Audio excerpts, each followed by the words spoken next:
अस्सलाम वालेकुम, मैं हूं शाहजेब खानजादा। आयतुल्लाह मुज्तबा खामनाई को ईरान का सुप्रीम लीडर मुंतखब हुए आज 4 दिन हो गए हैं और दुनिया में उनकी पूरी इसरार शख्सियत और जंगी हालात में उनके इंतखाब के हवाले से तजस्सुस का इजहार किया जा रहा है। अंदाजे लगाए जा रहे हैं, लेकिन खुद मुज्तबा खामनाई मुकम्मल तौर पर खामोश हैं, न मंजर आम पर आए हैं और ना ही कोई बयान जारी किया है, जिससे मुख्तलिफ कयास आराइयाँ जन्म ले रही थी। और आज ये खबर सामने आ गई है कि ईरान के supreme leader Ayatollah Mojtaba Khamenei जख्मी हैं। BBC और ब्लूमबर्ग के मुताबिक ईरानी सदर मसूद पेज़ेश्कियान के बेटे यूसुफ पेज़ेश्कियान ने तस्दीक कर दी है कि नए सुप्रीम लीडर मुज्तबा खामनाई जख्मी हैं लेकिन महफूज हैं। यूसुफ पेज़ेश्कियान ने टेलीग्राम पर अपनी पोस्ट में कहा है कि मुझे भी ऐसी इतलात मिली है कि नए सुप्रीम लीडर जख्मी हैं। मैंने मुतादिद दोस्तों से पूछा जिनके राब्ते हैं और उनका कहना है कि वो महफूज हैं और परेशानी की कोई बात नहीं है। इससे पहले अमरीकी अखबार न्यूयॉर्क टाइम्स ने ईरानी और इसराइली हुक्काम के हवाले से अपनी खबर में दावा किया था कि ईरान के नए सुप्रीम लीडर मुज्तबा खामनाई जंग के आगाज़ में ही ज़ख्मी हो गए थे। हुक्काम के मुताबिक मुज्तबा खामनाई की टांगों पर ज़ख्म आए हैं, लेकिन उनके हालात और उनकी चोटों की शिद्दत वाज़ेह नहीं है। उन्हें 4 दिन पहले सुप्रीम लीडर बनाने का ऐलान किया गया था, लेकिन उन्हें तब से मंजर आम पर नहीं देखा गया। वो ना किसी वीडियो में नजर आ रहे हैं, ना अवाम के सामने आ रहे हैं और ना ही कोई तहरीरी बयान जारी कर रहे हैं। न्यूयॉर्क टाइम्स के मुताबिक 3 ईरानी हुक्काम ने नाम जाहिर न करने की शर्त पर बताया है कि इसकी एक वजह यह खदशा भी है कि किसी भी किस्म की कम्युनिकेशन से उनकी लोकेशन जाहिर हो सकती है और वो ख़तरे में पड़ सकते हैं। और एक और वजह यह भी है कि मुज्तबा खामनाई ईरान पर इसराइल और अमेरिका के हमले के पहले दिन जख्मी हो गए थे। तीनों ईरानी हुक्काम के मुताबिक उन्हें गुज़िश्ता 2 दिनों में ईरान के ज़्यादा सीनियर हुकूमती अफराद ने बताया है कि मुज्तबा खामनाई को चोटें आई हैं, जिनमें टांगों पर जख्म भी आए हैं, लेकिन वो अलर्ट हैं और एक इंतहाई महफूज मकाम पर रह रहे हैं और महदूद कम्युनिकेशन कर रहे हैं। रिपोर्ट के मुताबिक इसराइली फ़ौज के 2 हुक्काम ने नाम जाहिर न करने की शर्त पर बताया कि इसराइल की हासिल करदा मालूमात से भी इस बात पर यकीन हो रहा है कि मुज्तबा खामनाई 28 फरवरी को अमेरिका और इसराइल के पहले हमले में ज़ख्मी हो गए थे और उनकी टांगों पर जख्म आए थे। और इस नतीजे पर इसराइली हुक्काम मुज्तबा खामनाई को सुप्रीम लीडर मुंतखब किए जाने से पहले ही पहुँच गए थे। 28 फरवरी को तेहरान के कंपाउंड में होने वाले हमले में मुज्तबा खामनाई के वालिद आयतुल्लाह खामनाई, उनकी वालदा, अहलिया और एक बेटा शहीद हो गए थे। साथ ही कई आला ओहदेदार भी शहीद हो गए थे। न्यूयॉर्क टाइम्स की रिपोर्ट के मुताबिक मुज्तबा खामनाई के ज़ख्मी होने का एक इशारा ईरान के सरकारी TV और खबर रसा इदारे इरना के उन हवालों से भी मिला जिनमें उन्हें wounded war veteran supreme leader कहा गया था। इसी तरह बाअसर मजहबी फलाही तंजीम कोमिते इमदाद ने अपने बयान में मुज्तबा खामनाई को मुबारकबाद देते हुए जांबाज़े जंग करार दिया, जो फ़ारसी में जंग में ज़ख्मी होने वाले साबिक वॉर वेटरन के लिए इस्तेमाल होने वाली इस्तिलाह है। इसके अलावा मंगल के दिन ईरान के मकामी मीडिया ने वज़ारत ख़ारजा के तर्जुमान इस्माइल बक़ाई से पूछा कि क्या मुज्तबा खामनाई ने जिम्मेदारी संभाल ली है, तो उन्होंने इस सवाल का बराह रास्त जवाब नहीं दिया और कहा कि जिन्हें पैगाम मिलना था उन्हें पैगाम मिल चुका है। रिपोर्ट के मुताबिक जुमे को जब ये बात सामने आ रही थी कि मुज्तबा खामनाई सुप्रीम लीडर के इंतखाब में सबसे आगे हैं, तो इसराइली जंगी तैयारों ने सुप्रीम लीडर के दफ्तर और रिहायशी कंपाउंड के बाकी मानदा स्ट्रक्चर पर बंकर बस्टिंग बॉम्ब गिराए, जिससे कंपाउंड मलबे में तब्दील हो गया। और ये सैटेलाइट तस्वीर से जाहिर भी हो रहा है। ईरानी हुकाम के मुताबिक उनका ख्याल है कि इन हमलों का हदफ मुज्तबा खामनाई थे, लेकिन वो वहाँ मौजूद नहीं थे। रिपोर्ट के मुताबिक मुज्तबा खामनाई एक पुरस्कार शख्सियत रहे हैं। उन्होंने शायद ही कभी अवामी सतह पर तकारीर की है या अवामी तकरीबात में शिरकत की है। ईरानी मीडिया में उनकी सिर्फ तस्वीर और तकरीबन आधे मिनट की एक वीडियो गर्दिश कर रही है और मुख्तसर बायोग्राफी बयान की जा रही है। हालिया दिनों में मुज्तबा खामनाई जिस्मानी तौर पर अवाम की नज़रों से दूर हो सकते हैं, लेकिन उनकी तस्वीर पहले ही तेहरान में बड़े बड़े बैनर्स पर लगाई जा चुकी हैं। उनमें से एक पेंटिंग में मुज्तबा खामनाई को उनके वालिद आयतुल्लाह खामनाई ईरान का परचम थमा रहे हैं। रिपोर्ट में मज़ीद लिखा है कि मुज्तबा खामनाई के पासदारान इनकलाब के साथ गहरे ताल्लुकात हैं और वो कई सालों तक पसे पर्दा एक ताकतवर किरदार रहे हैं। वो अपने वालिद आयतुल्लाह खामनाई के सिक्योरिटी और फौजी उमूर के हवाले से कोऑर्डिनेशन करते थे, लेकिन ईरान पर हुकूमत करने के हवाले से उनकी शख्सियत या मंसूबों के बारे में बहुत कम मालूमात दस्तियाब हैं, सिवाय इस बात के कि मुज्तबा खामनाई के पासदारान इनकलाब और सख्त गिर हलकों के साथ बहुत गहरे ताल्लुकात हैं। गुज़िश्ता 4 दिन से मगरबी मीडिया में ये तासुर दिया जा रहा है कि आयतुल्लाह मुज्तबा खामनाई पासदारान इनकलाब ही की चॉइस हैं और उनके इंतखाब में पासदारान इनकलाब ने ही कलीदी किरदार अदा किया है। और अब रॉयटर्स ने मजलिस ख़ुबरगान रहबरी के खुफिया इजलास में मुश्तबा खामनाई के इंतखाब और पासदारान इनकलाब के बराह रास्त किरदार के हवाले से रिपोर्ट शाया की है, जिसमें मजलिस ख़ुबरगान रहबरी के अरकान पर मुश्तबा खामनाई की हिमायत के लिए पासदारान इनकलाब की तरफ से दबाव डालने की बात की गई है। और यह भी बताया गया है कि कुछ अरकान नहीं चाहते थे कि सख्त गिर मुश्तबा खामनाई सुप्रीम लीडर बने, और उन्हें इस बात का भी खदशा था कि इस तरह ईरान की सियासत और तमाम फैसलों में पासदारान इनकलाब को मुकम्मल कंट्रोल हासिल हो जाएगा और ईरान एक मजहबी रियासत से फौजी रियासत में तब्दील हो जाएगा। रॉयटर्स की इस रिपोर्ट के मुताबिक पासदारान इनकलाब ने मुश्तबा खामनाई को सुप्रीम लीडर मुंतखब करवाने में अपना असर वसूख इस्तेमाल किया, क्योंकि वो समझते हैं कि मुश्तबा खामनाई सख्त गिर पॉलिसियों की हिमायत करेंगे। सीनियर ईरानी ज़राए ने बताया कि इस अमल में अमली सोच रखने वालों के खदशात को नज़रअंदाज कर दिया गया। ज़राए के मुताबिक पहले से ही बहुत ताकतवर पासदारान इनकलाब ने हालिया जंग के बाद और ज़्यादा असर वसूख हासिल कर लिया था और जल्द ही सीनियर सियासी और मजहबी शख्सियात के शकूक व शुबहात पर काबू पा लिया था, जिनकी मुखालफत की वजह से सुप्रीम लीडर के ऐलान में कई घंटों की ताख़ीर हुई। जिन लोगों ने मुश्तबा खामनाई को सुप्रीम लीडर बनाने की मुखालफत की थी, उनके खदशात में मजीद इजाफा इस बात से हो गया कि 3 दिन तक मुश्तबा खामनाई ने कोई बयान जारी नहीं किया। 3 सीनियर ईरानी ज़राए और एक इस्लाह पसंद साबिक ओहदेदार और एक और अंदरूनी ज़रिए ने बताया कि पासदारान इनकलाब की तरफ से इंजीनियर्ड किया गया मुश्तबा खामनाई का इंतखाब बैरून मुल्क ज़्यादा जारहाना मौक़िफ़ और अंदरून मुल्क मज़ीद सख्त इक़दामात का बाइस बन सकता है। इनमें से 2 ज़राए ने कहा कि उन्हें खदशा है कि हुकूमती निज़ाम पर पासदारान इनकलाब की बालादस्ती ईरान को एक फ़ौजी रियासत में मज़ीद तब्दील कर देगी और इसमें मजहबी जवाज़ की सिर्फ एक कमज़ोर सी झलक बाकी रह जाएगी, जिससे पहले ही कम होती हुई अवामी हिमायत मज़ीद कमज़ोर हो सकती है और पेचीदा ख़तरात से निमटने के लिए गुंजाइश भी कम हो सकती है। रिपोर्ट के मुताबिक अगर किसी को कोई शक था कि ईरान में असल इख्तियार किसके पास है, तो वो शक हफ्ते के दिन उस वक्त ख़त्म हो गया कि जब सदर मसूद पेजेश्कियान को खलीजी रियासतों से ईरानी हमलों पर माजरत के बाद अपना मौक़िफ़ वापस लेने पर मजबूर होना पड़ा। ज़राए के मुताबिक पासदारान इनकलाब के सीनियर ओहदेदार सदर के बयान पर सख्त नाराज़ थे। 3 सीनियर ईरानी ज़राए में से एक ने कहा कि अब ईरान को पासदारान इनकलाब चला रहे हैं। आयतुल्लाह खामनाई पासदारान इनकलाब को काबू में रखने की सलाहियत रखते थे और उनके ख़यालात को निज़ाम के सियासी और मजहबी हलकों के नज़रियात के साथ मुतवाज़न रखते थे। लेकिन ज़रिए ने मज़ीद कहा कि अगर नया सुप्रीम लीडर क़यादत संभाल भी ले तो तब भी मुस्तकबिल में बड़े फ़ैसलों में आखिरी फ़ैसला शायद पासदारान इनकलाब ही करेंगे। वाशिंगटन में मिडिल ईस्ट इंस्टीट्यूट के सीनियर फेलो एलेक्स वटांका का कहना है कि मुश्तबा खामनाई का ओहदा पासदारान इनकलाब की वजह से है, इसलिए वो अपने वालिद की तरह मुकम्मल तौर पर बाइख्तियार नहीं होंगे। रिपोर्ट के मुताबिक आईनी तौर पर सुप्रीम लीडर का इंतखाब मजलिस ख़ुबरगान रहबरी का इख्तियार है, लेकिन सुप्रीम लीडर के दोनों इंतखाबात में दूसरे ताकतवर हलकों के मशवरों ने असर डाला है। जब 1989 में आयतुल्लाह खुमैनी का इंतकाल हुआ तो किंग मेकर बाअसर सियासतदान अली अकबर हाशमी रफसंजानी थे, जिन्होंने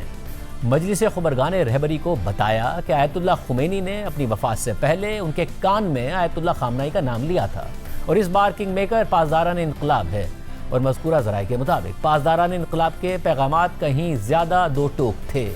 पासदारान इनकलाब ने यह दलील दी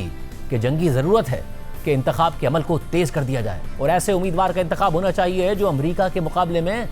खड़ा हो सके। रिपोर्ट के मुताबिक कुम में मजलिस ख़ुबरगान रहबरी की इमारत पर बमबारी की गई थी, इसलिए मजलिस ख़ुबरगान रहबरी के अरकान को एक दूसरे मकाम पर जमा होना पड़ा जो अब तक नामालूम है। मजलिस ख़ुबरगान रहबरी के एक रुकन आयतुल्लाह मोहसिन हैदरी ने सरकारी टीवी पर बताया कि बाज़ अरकान इस इजलास में शरीक नहीं हो सके या उन्हें वोटिंग की इतला तक नहीं दी जा सकी। उन्होंने मजीद बताया कि मजलिस ख़ुबरगान रहबरी ने सुप्रीम लीडर के इंतखाब के लिए 2/3 अरकान की लाजमी तादाद पूरी कर ली थी। ताहम उन्होंने ये नहीं बताया कि असल में कितने अफराद ने इजलास में शिरकत की थी, जबकि मौजूद अरकान में से अगले सुप्रीम लीडर के लिए 85 से 90% ने मुश्तबा खामनाई की हिमायत की थी। ताहम यह वाज़ेह नहीं था कि गैर हाजिर अरकान में से कितने उनके हामी या मुखालिफ होते, लेकिन ये अदाद शुमार इस बात को जाहिर करते हैं कि यह फ़ैसला इतना मुत्तफ़िक़ा नहीं था जिसकी पासदारान इनकलाब को शायद उम्मीद थी। रिपोर्ट के मुताबिक 2 ज़राए ने कहा कि मजहबी रहनुमाओं के एक गिरोह को बज़ाहिर मोरूसी जानशीनी नापसंद थी और उन्हें खदशा था कि यह इंतखाब हुकूमती निज़ाम के बहुत से हामियों को भी दूर कर देगा। एक ज़रिए ने बताया कि गुज़िश्ता हफ्ते के दौरान पसे पर्दा बाज़ उलमा और सियासी इस्टेब्लिशमेंट के अरकान मुख्तलिफ मुज़ाकरात में किसी मुतबादिल उम्मीदवार को आगे लाने की कोशिश कर रहे थे। ताहम इस्लाह पसंद साबिक ईरानी ओहदेदार ने कहा कि पासदारान इनकलाब ने मुश्तबा खामनाई के इंतखाब पर तनकीद करने वालों को धमकियाँ दी। ईरान के एक अंदरूनी जरिए ने कहा कि पासदारान इनकलाब ने मजलिस ख़बरगान रहबरी के अरकान से रब्ता किया, जिस पर एतराज़ात भी उठे थे, लेकिन आखिरकार वो मुश्तबा खामनाई की हिमायत करने पर मजबूर हो गए। मज़कूरा पाँचों ईरानी ज़राए ने कहा कि मुश्तबा खामनाई के इंतखाब का ऐलान असल में इतवार की सुबह हो जाना था, लेकिन उनके इंतखाब पर जारी मुखालफत की वजह से यह ऐलान शाम को देर से किया गया। इस्लाह पसंद साबिक ईरानी ओहदेदार के मुताबिक इस सब का हतमी नतीजा ये हो कि ईरान की खारजा और दाखिला पॉलिसी ज़्यादा सख्त गिर सिमत में आगे बढ़ेगी, जबकि पासदारान इनकलाब को आखिरकार वो चीज़ मिल जाएगी जिसकी वो बरसों से ख्वाहिश रखते थे, यानी मुकम्मल कंट्रोल। दूसरी जानिब ईरान पर अमेरिका और इसराइल के हमलों के बाद शुरू होने वाली जंग आज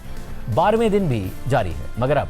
जंग ख़त्म करने के हवाले से अमेरिका और इसराइल का अलग अलग मौक़िफ़ सामने आ रहा है। अमेरिकी न्यूज़ वेबसाइट एक्सियोस को दिए गए एक मुख्तसर फ़ोन इंटरव्यू में सदर ट्रंप ने कहा है कि ईरान के साथ जंग जल्द ख़त्म हो जाएगी, क्योंकि अब वहाँ टारगेट करने के लिए कुछ भी बाकी नहीं रहा और मैं जब भी चाहूँ जंग ख़त्म हो जाएगी। एक्सियोस के मुताबिक अहम बात यह है कि ट्रंप अवामी सतह पर यह पैगाम दे रहे हैं कि उनका ऑपरेशन बड़ी हद तक अपने मकासद हासिल कर चुका है, मगर अमरीकी और इसराइली हुक्काम का कहना है कि अभी तक किसी अंदरूनी हिदायतनामे के जरिए यह फैसला नहीं किया गया कि लड़ाई कब रुकेगी, जबकि इसराइल का मौक़िफ़ ट्रंप के मौक़िफ़ से अलग है। और इसराइली वज़ीर दिफा इसराइल काट्ज़ ने कहा है कि जंग किसी वक्त की क़ैद के बगैर जारी रहेगी जब तक कि तमाम मकासद हासिल ना हो जाएं और कोई फ़ैसला कुन फ़तह हासिल ना हो जाए। इस सारी सूरत हाल में अमरीकी और इसराइली हुक्काम के मुताबिक ईरान में कम अज़ कम 2 हफ्तों तक मज़ीद हमलों की तैयारी की जा रही है। ऐसे में अमरीका की जानिब से ईरानी फोर्सेस को शदीद नुकसान पहुँचने के दावों के बावजूद इसराइल समेत खित्ते भर में ईरानी हमलों का सिलसिला जारी है और आज भी सऊदी अरब, मुत्तहिदा अरब अमारात, कतर, बहरीन, कुवैत और ओमान में ईरानी हमले रिपोर्ट हुए हैं, जबकि आज स्ट्रेट ऑफ हुर्मुज़ में मुतादिद कमर्शियल शिप्स पर हमलों और उनमें आग लगने की रिपोर्ट्स भी सामने आई हैं, जबकि ईरान की पासदारान इनकलाब ने खित्ते में अमरीका और इसराइल के मुआशी मराकज़ और बैंक्स को निशाना बनाने की धमकी दी है। जबकि स्ट्रेट ऑफ हुर्मुज़ में ईरानी फ़ौज की जानिब से किसी भी जहाज़ की आमदोरफ्त रोकने के लिए नेवल माइंस लगाने की खबरें सामने आने के बाद अमरीकी फ़ौज ने स्ट्रेट ऑफ हुर्मुज़ के करीब माइन बिछाने वाली 16 ईरानी किश्तियाँ तबाह करने का दावा कर दिया है। इस सारी सूरत हाल में इसराइल और अमरीका की ईरान में बमबारी भी पूरी शिद्दत के साथ जारी है और गुज़िश्ता 2 दिनों के दौरान इन हमलों में काफ़ी ज़्यादा शिद्दत देखने में आई है और इन हमलों में तेहरान समेत ईरान भर में आम शहरियों समेत सिविलियन इंफ्रास्ट्रक्चर को बड़े पैमाने पर निशाना बनाया जा रहा है। और गुज़िश्ता 2 दिनों के दौरान इसराइल और अमरीका की जानिब से ईरान के दारुल हुकूमत तेहरान में इंतहाई शदीद बमबारी हुई है और इस दौरान कम अज़ कम 40 अफराद शहीद हो गए हैं। और इन हमलों के बाद तेहरान से इंतहाई दिल दहला देने वाले मनाजिर भी सामने आ रहे हैं। तेहरान में शदीद बमबारी के दौरान अमरीकी नशरियाती इदारे CNN के नुमाइंदे तेहरान में मौजूद थे और जब वो रिपोर्ट बना रहे थे तो शहर के ऊपर जंगी तैयारों की परवाज़ के दौरान उन्हें भागकर पनाह लेनी पड़ी। तेहरान से CNN के नुमाइंदे ने हमले के दौरान और उसके बाद के मनाजिर इस रिपोर्ट में दिखाएं। इसके अलावा अल जज़ीरा की जानिब से तस्दीक शुदा एक वीडियो में तेहरान के करीब मेहरबाद एयरपोर्ट के आसपास बड़े धमाके देखे जा सकते हैं। वीडियो में लगातार धमाकों और एयरपोर्ट के इर्द गिर्द उठता हुआ धुआं देखा जा सकता है। तेहरान के अलावा ईरान के बाकी शहरों में हमले रिपोर्ट हो रहे हैं और ईरानी मीडिया के मुताबिक ईरान के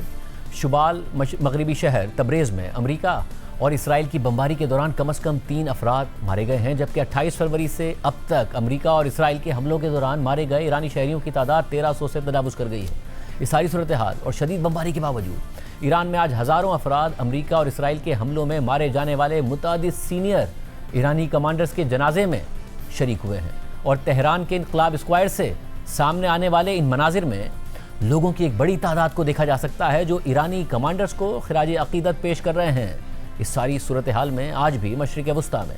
अमरीका और इसराइल के असासों पर हमले हुए हैं। आज कुवैती वज़ारत दिफा ने 8 ईरानी ड्रोन्स मार गिराने का दावा किया है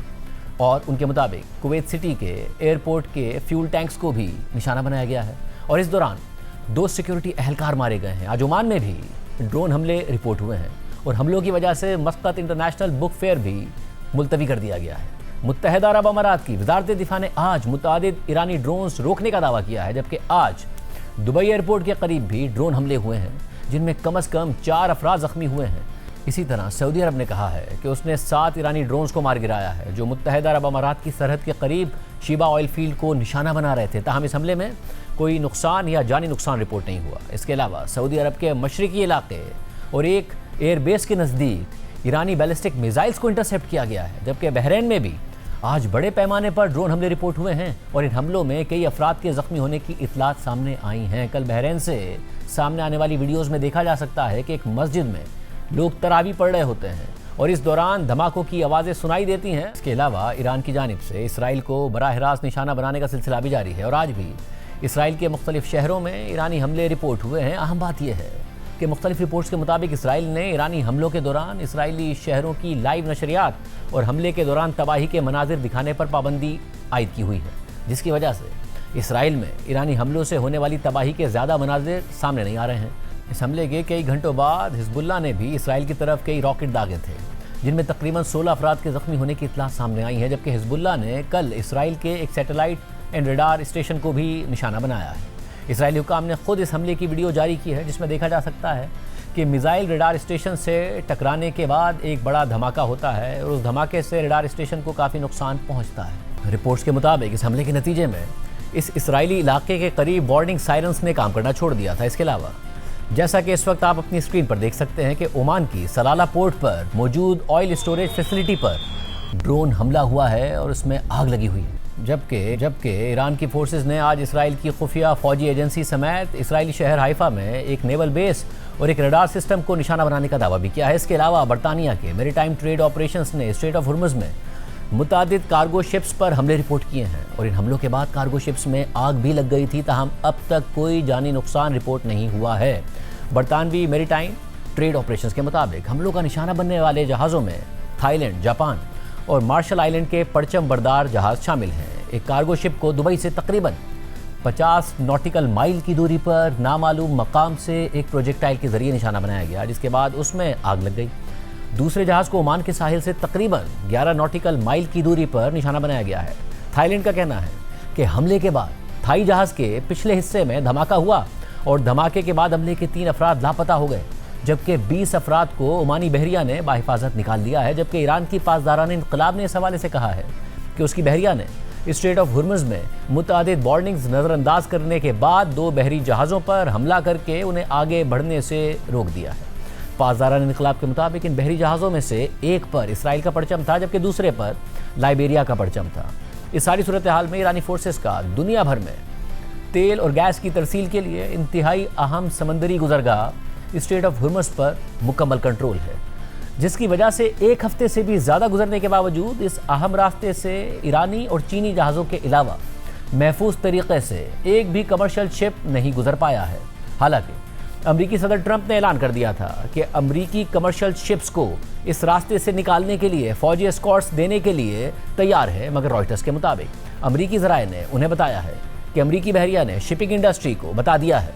कि फ़िलहाल स्ट्रेट ऑफ हुर्मुज़ में शिप्स को एस्कॉर्ट फराहम करना मुमकिन नहीं है। ज़राए के मुताबिक अमरीकी सदर के दावों और यकीन दहानियों के बावजूद अमरीकी बहरिया अब तक शिपिंग इंडस्ट्री की जानिब से अपने जहाज़ों को फौजी एस्कॉर्ट देने के लिए तकरीबन रोज़ाना की बुनियाद पर आने वाली दरख्वास्तों को मुस्तरद कर रही है। मगर इसके बावजूद कल हैरानकुन तौर पर अमरीका के वज़ीर तवानाई क्रिस राइट ने एक्स पर पोस्ट करते हुए दावा कर दिया कि अमरीकी बहरिया ने कामयाबी से एक ऑयल टैंकर को एस्कॉर्ट किया है और इस टैंकर को स्ट्रेट ऑफ हुर्मुज़ से गुजारा है। मगर थोड़ी देर बाद अमरीका के वज़ीर तवानाई ने अपनी ये पोस्ट ही डिलीट कर दी, जबकि अमरीकी वज़ीर तवानाई के इस दावे पर ईरान की पार्लियामेंट के स्पीकर मोहम्मद बाकिर कालिबाफ ने तंज करते हुए एक्स पर कहा कि एक ऑयल टैंकर अमरीकी बहरिया के जहाज़ों की एस्कॉर्ट में स्ट्रेट ऑफ हुर्मुज़ से गुजरा है। शायद प्ले स्टेशन पर ऐसा हुआ है। और फिर इसके बाद कल जब व्हाइट हाउस की तर्जुमान कैरोलाइन लेविट से इस हवाले से सवाल हुआ तो उन्होंने वाज़े तौर पर अमरीकी वज़ीर तवानाई के इस दावे की तरदीद कर दी और कहा कि अमरीका ने किसी ऑयल टैंकर को स्ट्रेट ऑफ हुर्मुज़ से गुजारने के लिए कोई फौजी एस्कॉर्ट फराहम नहीं किया। I know the post was taken down pretty quickly, and I can confirm that the U.S. Navy has not escorted a tanker or a vessel at this time, though of course that's an option the President has said he will absolutely utilize if and when necessary at the appropriate time. मगर अमरीकी वज़ीर तवानाई की इस एक social media post के बाद बैनुल-अक़वामी market में तेल की कीमतें तेज़ी से गिरी, अमरीकी स्टॉक मार्केट तेज़ी से बढ़ी और फिर उन्होंने पोस्ट डिलीट कर दी और व्हाइट हाउस ने उनके दावे की तरदीद कर दी और मार्केट में गैर यकीनी फैल गई। और अब सवाल उठाए जा रहे हैं कि सदर ट्रंप और उनकी काबीना की तरफ से कभी कोई बयान दे देना और फिर थोड़ी देर बाद उसके बरक्स बयान दे देना, कभी सोशल मीडिया पर कुछ पोस्ट कर देना और फिर वो पोस्ट डिलीट कर देना, क्या मार्केट्स को मैनिपुलेट करने और पैसा बनाने के लिए है। इसके अलावा कल CNN ने रिपोर्ट किया कि अमरीकी इंटेलिजेंस ज़राए के मुताबिक ईरान ने स्ट्रेट ऑफ हुर्मुज़ में नेवल माइंस बिछाना शुरू कर दी हैं। ताहम ज़राए ने यह भी बताया कि अभी तक इन माइंस की तादाद ज़्यादा नहीं है और गुज़िश्ता चंद दिनों में सिर्फ चंद दर्जन माइंस ही बिछाई गई हैं। ये खबर सामने आने के बाद अमरीकी सदर ट्रंप ने सोशल मीडिया पर इस हवाले से लिखा कि अगर ईरान ने स्ट्रेट ऑफ हुर्मुज़ में कोई माइंस बिछाई हैं तो हम चाहते हैं कि उन्हें फ़ौरन हटा दिया जाए।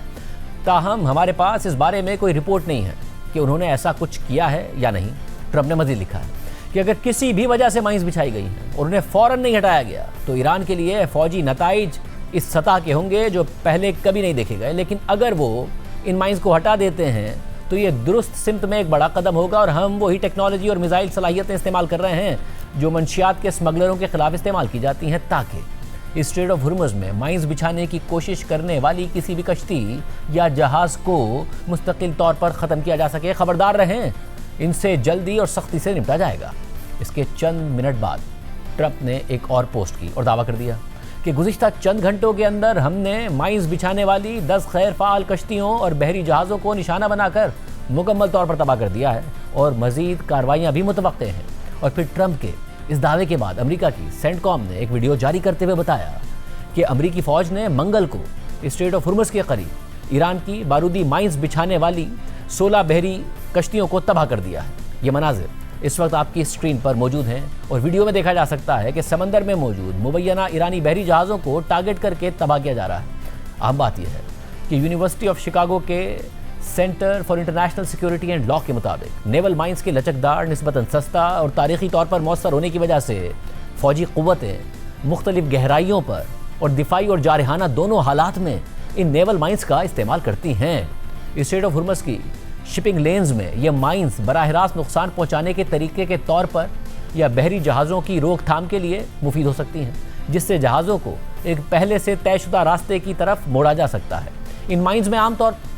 50 से लेकर 1200 किलोग्राम तक धमाका खेज मवाद भी मौजूद होता है और ये माइंस दीगर हथियारों के मुकाबले में काफ़ी सस्ती भी होती है और एक सादा कॉन्टैक्ट माइन की कीमत तकरीबन $1500 तक हो सकती है। यूनिवर्सिटी ऑफ शिकागो के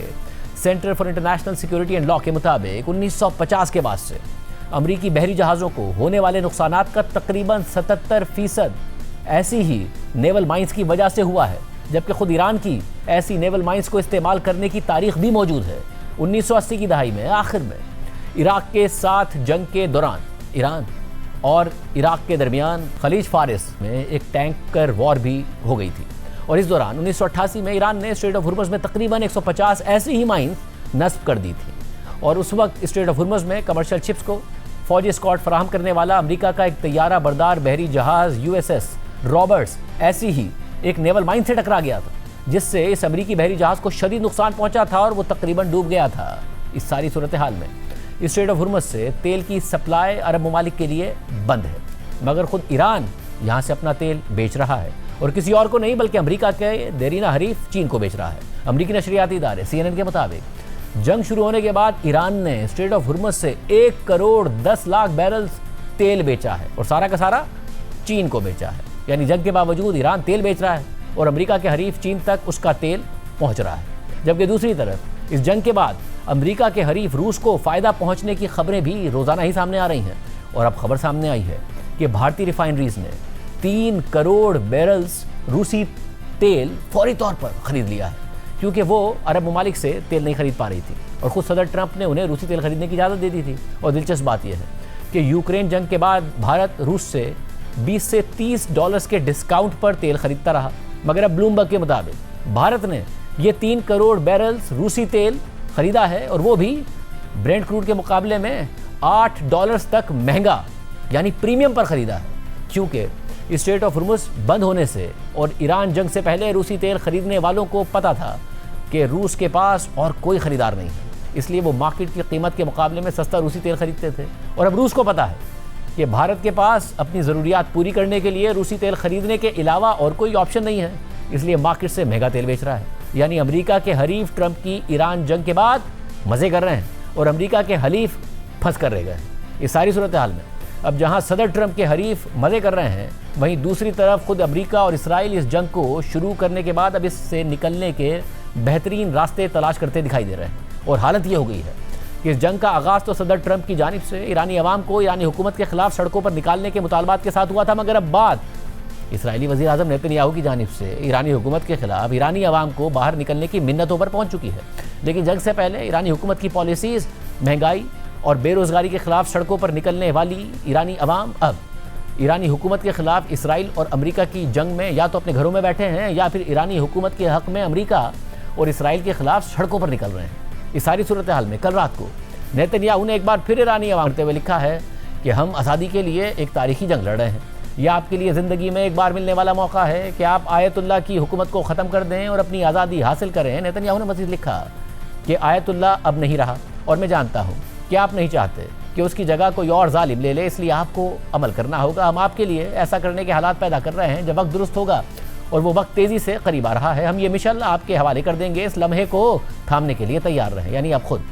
इसराइल और जंगी जुनून में मुब्तला इसराइली वज़ीर आज़म नेतन्याहू तक इस जंग के मकासद में अपनी नाकामी को बज़ाहिर तस्लीम कर रहे हैं, क्योंकि ना तो अमेरिका और इसराइल की बमबारी से ईरान में रजीम चेंज हो सका, ना ही ईरान में शदीद बमबारी और सुप्रीम लीडर की शहादत के बाद कोई हुकूमत मुखालिफ मुजाहरे हो सके। और फिर जब ये खबरें सामने आईं कि अमेरिका ईरान के अंदर खाना जंगी कराने के लिए ईरान की हुकूमत मुखालिफ कुर्द फोर्सेस को मुसल्लह करके ईरान भेजने की कोशिश कर रहा है, मगर अब तक लगता है कि ये ऑप्शन भी बाकी नहीं रहा है। और दूसरी तरफ अगर ख्वाहिश ये थी कि अरब ममालिक और ईरान आपस में जंग लड़ पड़े, तो अरब ममालिक ने भी अब तक हमलों के जवाब में किसी भी कार्रवाई से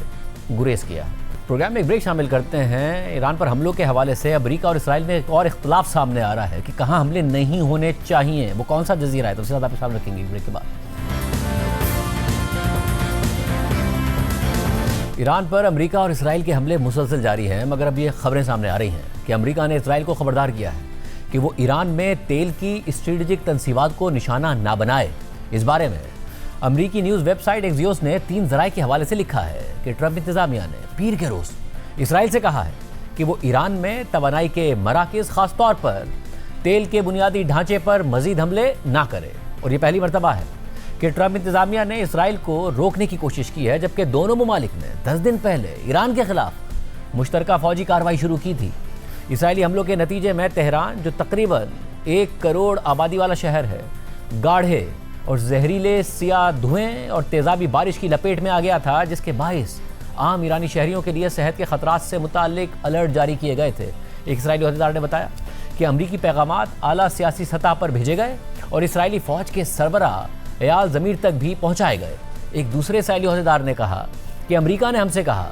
कि अगर मुस्तकबिल में ईरान में तेल की तनसीबात पर कोई हमला किया जाए तो हमें पहले से इसकी इतला देनी होगी। इस मामले से वाकिफ एक जरिए के मुताबिक ट्रंप इंतज़ामिया ने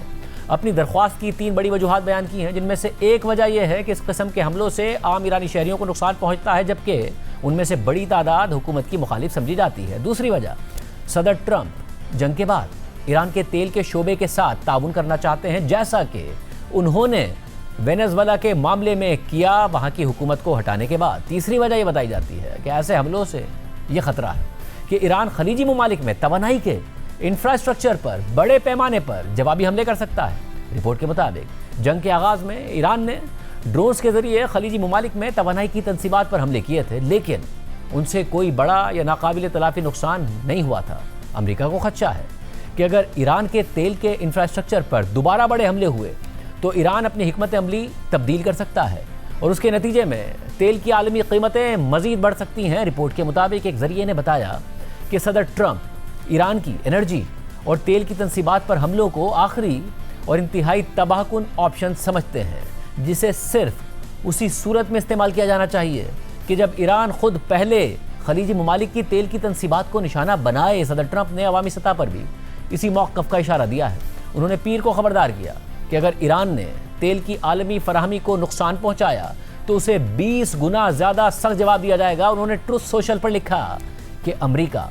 ऐसे अहदाफ को आसानी से तबाह कर देगा, जिन्हें ख़त्म करने के बाद ईरान के लिए दोबारा एक मुल्क के तौर पर खड़ा होना तकरीबन नामुमकिन हो जाएगा। ज़राए के मुताबिक सदर ट्रंप इस बयान में दरअसल ईरान की तेल की तंसीबात पर मुमकिन हमलों की तरफ इशारा कर रहे थे। अमरीकी सेनेटर लिंडसे ग्राहम, जो जंग के सबसे पुरजोश हामियों में से हैं, इसराइल के बहुत बड़े हामी हैं, उन्होंने भी इसराइल की जानिब से तेल के ज़खायर पर हमलों पर तनकीद की। उन्होंने एक पोस्ट में लिखा कि आप जो अहदाफ मुंतखब कर रहे हैं उनके बारे में एहतियात करें। इसी तरह मंगल की सुबह अमरीकी वज़ीर जंग पीट हेगसेट ने सहाफ़ियों से बात करते हुए कहा कि अमरीका का उन इसराइली हमलों से कोई ताल्लुक नहीं है जिनमें ईंधन के ज़खायर को निशाना बनाया गया है। इस सारी सूरत हाल में एक ईरानी जजीरा खार सबसे ज़्यादा अहमियत इख्तियार कर गया है, जहां अमेरिका और इसराइल ने अभी तक हमला नहीं किया है, मगर सदर ट्रंप कह रहे हैं कि वो ऐसा नुकसान पहुंचा सकते हैं कि जिससे ईरानी मईशत संभल नहीं पाएगी। क्या मामला है, आपके सामने तफसीलात रखेंगे एक ब्रेक के बाद। इस वक्त ईरान जंग में ईरानी जजीरा खार्ग सबसे ज़्यादा अहमियत का हामिल हो गया है, जो ईरान के खाम तेल की बरामद का मरकज़ है, और अभी तक अमरीकी और इसराइली फोर्सेस की जानिब से इसे निशाना नहीं बनाया गया है। इस हवाले से बरतानवी जरीदे फाइनेंशियल टाइम्स ने लिखा है कि खलीज के शुमाल में वाक़े एक छोटा सा जजीरा ईरान के लिए इंतहा से ज़्यादा अहम है और बहुत ही हसास हदफ है, और इसे निशाना बनाना निस्बतन आसान भी है, मगर अब तक अमरीका और इसराइल की बमबारी में इसे निशाना नहीं बनाया गया है। खार्ग नामी जजीरा, जो चंद किलोमीटर ही लंबा है और ईरान के साहिल से तकरीबन 25 किलोमीटर दूर वाक़े है, 1960 की दहाई से ईरान के खाम तेल की बरामद का मरकज़ रहा है। ये समझ लें कि ये एक जजीरा ईरान की मईशत की शहरग है, और ये उस वक्त तामीर किया गया था जब ईरान और अमरीका इत्तेहादी थे, और अमरीकी ऑयल कंपनी अमोको ने इसे बनाया था। ये टर्मिनल रोज़ाना 7 मिलियन बैरल्स तक तेल लोड करने की सलाहियत रखता है। कोलंबिया यूनिवर्सिटी के centre for global energy policy से वाबस्ता और ईरान के लिए साबिक स्पेशल एनवॉय रिचर्ड नेफ्यू ने कहा है कि अगर इस जजीरे से तेल की सप्लाई बंद हो जाए तो ईरान की मईशत तकरीबन ख़त्म हो जाएगी। रिपोर्ट के मुताबिक जजीरे के इंफ्रास्ट्रक्चर को तबाह करने या इस पर कंट्रोल हासिल करने के लिए कोई भी अमरीकी या इसराइली फौजी कार्रवाई ईरान के लिए सबसे बड़ा नुकसान साबित हो सकती है, मगर इससे जंग के मजीद शिद्दत इख्तियार करने का खतरा भी है। तेल और गैस की आलमी मंडी को एक और बड़ा झटका लग सकता है, क्योंकि अमरीका और इसराइल का मकसद ईरान में रजीम का खात्मा है। इसलिए अगर इस जजीरे को टारगेट किया गया तो ये मुस्तकबिल में बनने वाली किसी भी ईरानी हुकूमत को भी कमज़ोर कर सकता है, क्योंकि खार्ग पर हमला तवील अरसे से वाशिंगटन के लिए एक रेड लाइन समझा जाता है। इसलिए मौजूदा तनाज़े के दौरान ट्रंप इंतज़ामिया इस अहम तेल के मरकज़ के बारे में क्या हिकमत अमली इख्तियार करती है, इससे ईरान के बारे में ट्रंप की तवील मुद्दती यानी लॉन्ग टर्म पॉलिसी का अंदाज़ा होगा। ईरान के साहिल का ज़्यादातर हिस्सा इतना कम गहरा है कि दुनिया के बड़े ऑयल टैंकर्स वहाँ लगरअंदाज ही नहीं हो सकते। इसी वजह से खार्ग एक इंतहाई हसास मकाम बन जाता है, क्योंकि ईरान जो तेल बैरून मुल्क फ़रोख्त करता है उसके हर 10 में से 9 बैरल्स इस जजीरे से जहाज़ों पर लोड किए जाते हैं, और इस जजीरे की तमाम तंसीबात काफ़ी हद तक खुली हुई और नुमायाँ हैं, यानी कुछ छुपा हुआ नहीं है, सब खुले आसमान के नीचे है। जनूब में ज़ख़ीरा करने वाले दर्जनों टैंक मौजूद हैं, गहरे पानी तक जाने वाली लंबी जेटियाँ मौजूद हैं, जहाँ दोनों तरफ सुपर टैंकर्स लादे जाते हैं। एक छोटी सी एयर स्ट्रिप भी है जो इसे मरकज़ी सरजमीन से जोड़ती है। ज़ेरे समंदर पाइपलाइनें इस टर्मिनल को ईरान के चंद बड़े तेल के कुओं से मिलाती हैं। 1980 की दहाई में ईरान इराक जंग के दौरान इस जजीरे पर शदीद बमबारी भी की गई थी, और अब मौजूदा सूरत हाल में गुज़िश्ता हफ्ते से ईरान ने पड़ोसी ममालिक के तेल